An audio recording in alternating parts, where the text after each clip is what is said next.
ನಮ್ಮ ನಾನು ನಾಡಿನ ಜನತೆಗೆ ಸಮಗ್ರ ಕನ್ನಡಿಗರಿಗೆ ಹೇಳ್ತೀನಿ, ವಟಾಳ್ ನಾಗರಾಜ್ ಅವರು ಪ್ರತಿ ಸಾರಿನೂ ಬಂದು ಕರೆದು ಬಿಡ್ತಾರೆ.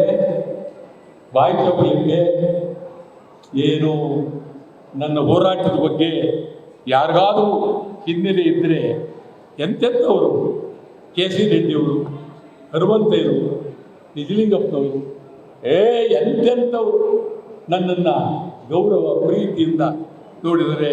ಈಗ ಕೆಲವರು ಚಪಲ ಅಂತಾರಲ್ಲ, ಹೇಗೆ ಚಪಲ ಅಂದ್ರೇನು ಶಿವಕುಮಾರ್? ಚಟ ಅಂದ್ರೆ ಏನು? ಅಭ್ಯಾಸ ಅಂತ. ಅಭ್ಯಾಸ ಅಂದ್ರೆ ಏನು? ಆಯ್ತಾ? ಈ ಥರ ಮಾಡು. ನಾನು ಹೇಳ್ತೀನಿ, ಚಟ ಅಲ್ಲ, ನಿಜ. ನನಗೆ 67ರಲ್ಲಿ ನಿಜಲಿಂಗಪ್ಪನವರು ಡೆಪ್ಟಿ ಮಿನಿಸ್ಟರ್ ಮಾಡ್ತೀನಿ ಅಂದರು. ಆಗಲಿ ನನಗೆ 25 ವರ್ಷ, ನಾನು ಒಳಗಡೆ ಅಸೆಂಬ್ಲಿ ಮೆಂಬರು. ತಮಗೆ ಹೇಳ್ತೀನಿ, ನಾನು ಬಂದ 25ನೇ ವರ್ಷದಲ್ಲಿ ವಿ ವಿ ಗಿರಿ ರಾಜ್ಯಪಾಲರು, ಕೋಡಿಹಳ್ಳಿ ವಿ ವಿ ಗಿರಿ ರಾಜ್ಯಪಾಲರು ಜಂಟಿ ಅಧಿವೇಶನ, ನಾನು ಒಳಗಡೆ ನಿಜಲಿಂಗಪ್ಪನವರ ಸರ್ಕಾರವನ್ನು ವಜಾ ಮಾಡಬೇಕು ಅಂತೇಳಿ ಆಗ 25 ವರ್ಷ ನಾನು ಆಗಲೇ ಕೂಡಿದೆ. ನಿಜಲಿಂಗಪ್ಪನವರು ಹೊರಗಡೆ ಬಂದು ನಾನು ವಿರುದ್ಧ ಕೂಗಿದ್ರು ಚಿಂತೆ ಇಲ್ಲ, ಈ ದೇವರು ಒಬ್ಬರೇ ಅಂತ ಒಂದು ಶಬಾಷ್ ಕೊಟ್ಟರು. ಆವತ್ತು ನಾನೇನಾದರೂ ಉಪ ಮಂತ್ರಿಗೆ ಒಪ್ಪಿದರೆ, ನಾನು ನೀವು ಒಪ್ಪೋದು ವಿಚಾರವೇ, ನಾನು ಮುಖ್ಯಮಂತ್ರಿ ಆಗ್ತಿದ್ದೆ. ಈಗಲೂ 2028ಕ್ಕೆ ನಾನು ಮುಖ್ಯಮಂತ್ರಿ ಆಗ್ತೀನಿ. ಅದರಲ್ಲೇನು ನೀವು ಯಾರು ಅನುಮಾನ ಪಟ್ಟು ಹೋಗಬೇಕು.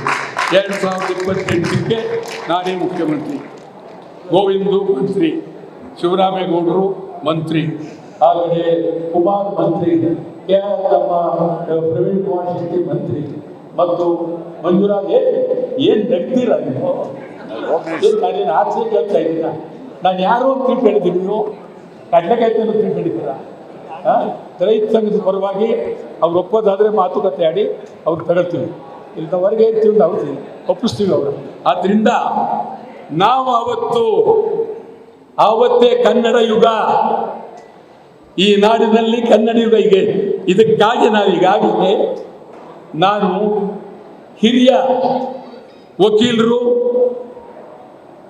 ಈ ರಾಜ್ಯದ ಅದ್ಭುತವಾದ ವಕೀಲರು ಪ್ರಮೀಳಾ ನೇಸರ್ಗಿಯವರನ್ನ ಭೇಟಿ ಮಾಡಿ ಸಂವಿಧಾನಬದ್ಧವಾಗಿ ಮುಂದೆ ಏನೇನು ಮಾಡಬೇಕು ಅಂತೇಳಿ ತೀರ್ಮಾನ, ಚರ್ಚೆ ಪ್ರಮೀಳಾ ನೇಸರ್ಗಿ ಹತ್ರ ಮಾಡಿದ್ದೀವಿ. ಗಿರೀಶ್ಗೌಡ ನೇಸರ್ಗಿ ತಗೊಳ್ತೀವಿ, ಎದುರುಬೇಡ, ನಿನ್ನೂ ತಗೊಳ್ತೀನಿ ಮಂತ್ರಿ, ಏಕಂದ್ರೆ ಬಿಟ್ಟು ಆಯ್ತಾ. ಆಮೇಲೆ ಇಡೀ ಕರ್ನಾಟಕದಲ್ಲಿ ಎಲ್ಲ ಹೋರಾಟದ ಕನ್ನಡ ಪರ ಸಂಘಟನೆಗಳಿಗೆ, ಹಳ್ಳಿ ಇರಲಿ ಎಲ್ಲೇ ಇರಲಿ, ಒಂದೊಂದು ಸಂಘಟನೆಗೆ 10 ಲಕ್ಷ ರೂಪಾಯಿ, ಇಡೀ ಕರ್ನಾಟಕದ ಪ್ರೆಸ್ ಕ್ಲಬ್ಗಳಿಗೆ 1 ಕೋಟಿ ರೂಪಾಯಿ, ಬೆಂಗಳೂರು ಪ್ರೆಸ್ ಕ್ಲಬ್ಗೆ 2 ಕೋಟಿ ರೂಪಾಯಿ, ಪತ್ರಕರ್ತರಿಗೆ ವಿಶೇಷವಾದಂಥ ಅನುದಾನ. ಅದೇ ಈ ನಗ್ತೀರ ನೀವು, ಖಂಡಿತ ಹಾಕ್ತೀನಿ ನೋಡಿ.